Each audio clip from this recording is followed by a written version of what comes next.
आयुष्यात अनेकदा चढ उतार येतात. एखादी गोष्ट कितीही ठरवली तरी मनासारखी होत नाही. कधीतरी अचानकच अनपेक्षित काहीतरी घडतं आणि आयुष्य अनेक आव्हानं समोर घेऊन उभं राहतं. प्रत्येक वेळी आपल्या मनासारखंच घडेल असं नाही. मग अशा वेळी काय घडतं जाणून घेऊया आजच्या येतात क्षणायसेच्या एपिसोडमध्ये.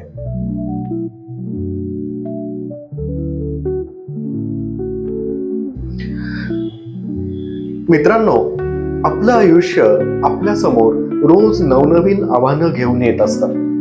त्यांचा सामना करून आत्मविश्वासाने पुढे जातानाच आपण घडत असतो. पण अनेकदा असं होतं की एखादी घटना आपल्या मनावर खूप खोलवर परिणाम करते. एखादा क्षण असा अचानक समोर येतो की आपण पुरते हादरून जातो आणि त्यातून सावरताना कधी कधी असं होतं की सावरण्यासाठी कोणता मार्ग निवडावा हेच लक्षात येत नाही. पण सगळं काही अवलंबून असतं आपण कोणता मार्ग निवडतोय या गोष्टीवर.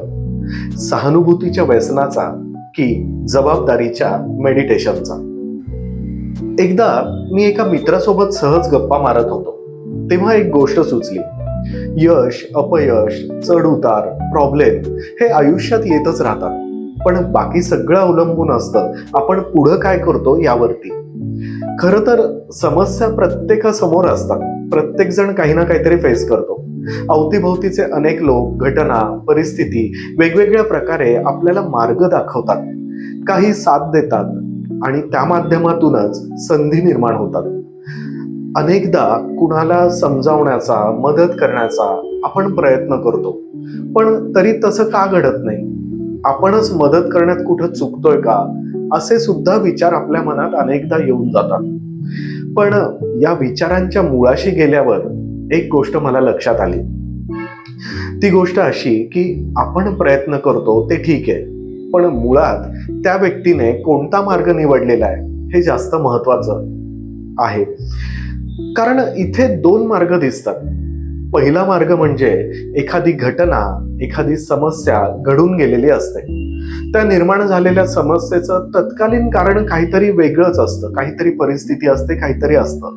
पण पुढचा बराच काळ तेच कारण घेऊन जगण्यात काय अर्थ आहे? पण तरीही कालांतराने प्रत्येक गोष्टीला तेच कारण जोडलं जातं. त्या कारणाने आपल्याला सहानुभूती मिळते ना याची सवय होऊन जाते. मग ही सवय हळूहळू बदलत जाऊन सहानुभूती मिळवण्याची कारणं शोधायची सवय होऊन जाते. असं घडतं खूप वेळा. मग अशीच कारणं पुढे करून तात्पुरतं भागताय ना, किंवा इतर लोकांमुळेच हा प्रॉब्लेम कसा झाला हे इतरांना पटतंय ना, मग कशाला बाकी काय विचार करायचा? माणसं आपल्यासाठी आहेत. आपण जबाबदारी घेतली आहे हा एक भ्रम असतो, हे लक्षातच येत नाही. चालू द्या निवांत. पण घडून गेलेल्या घटनेतून, समस्येतून आपण योग्य पद्धतीने लवकरात लवकर बाहेर येऊ शकतो, पुढे अजून काहीतरी चांगलं करू शकतो हा विचार दूर कुठेतरी निघून गेलेला असतो. हे लक्षात देखील येत नाही. अर्थात अशा वेळी डिप्रेशनमध्ये जाणं, टेन्शन येणं, एखादं व्यसन, अशा अनेक गोष्टींचा आधार वाटत असतो. त्यामुळे समोरचा काही चांगलं सांगत असेल तरी त्याचं कोण ऐकणार? आणि मग असंच चालत राहतं, कारणं देत जगत राहणं.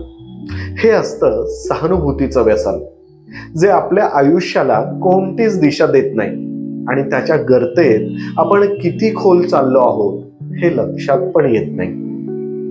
विचार करून बघा. पण या उलट दुसरा एक पर्याय असतो. दुसरा मार्ग असतो तो खरोखर जबाबदारी घेण्याचा.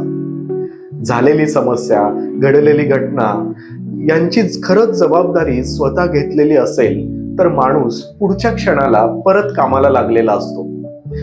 त्याचं ना एक प्रकारे रिव्हर्स इंजिनिअरिंग चालू झालेलं असतं की त्या समस्येतून लवकरात लवकर बाहेर पडण्यासाठी काय करता येऊ शकेल, काय करावं लागेल, त्यासाठी किती काम करावं लागेल, किंवा त्यासाठी कोणकोणते रिसोर्सेस आपल्याकडे उपलब्ध आहेत, हे सगळं नियोजन आणि ते अंमलात आणताना इतका सखोल विचार होतो की माणूस प्रत्येक दिवसाचं, तासाचं, मिनिटांचं नियोजन करू लागतो.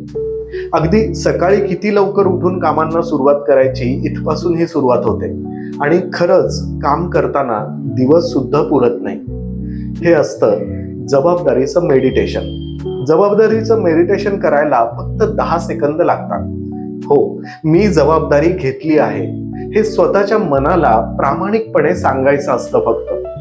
बाकी जगाला पटवत बसायची काहीच गरज नसते. हे जबाबदारीचं मेडिटेशन एकदा केलं ना की माणूस त्या समस्येतून लवकरात लवकर बाहेर येतोच. पण एकदा लागलेल्या या सवयींनी व्यावसायिक, आर्थिक, कौटुंबिक, नातेसंबंध, आरोग्य, सामाजिक अशा सगळ्याच बाजूंनी चांगलं आयुष्य जगत असतो. जबाबदारी घेणं हे सगळ्यात उत्तम मेडिटेशन आहे. ते एकदा केलं की टेन्शन, व्यसन, सहानुभूती, प्रॉब्लेम्स या अशा असंख्य गोष्टींचा विचार करायलाही वेळ मिळत नाही. मार्ग आपल्याला निवडायचा असतो की सहानुभूतीचं व्यसन लावून घ्यायचं की जबाबदारीचं मेडिटेशन करायचं.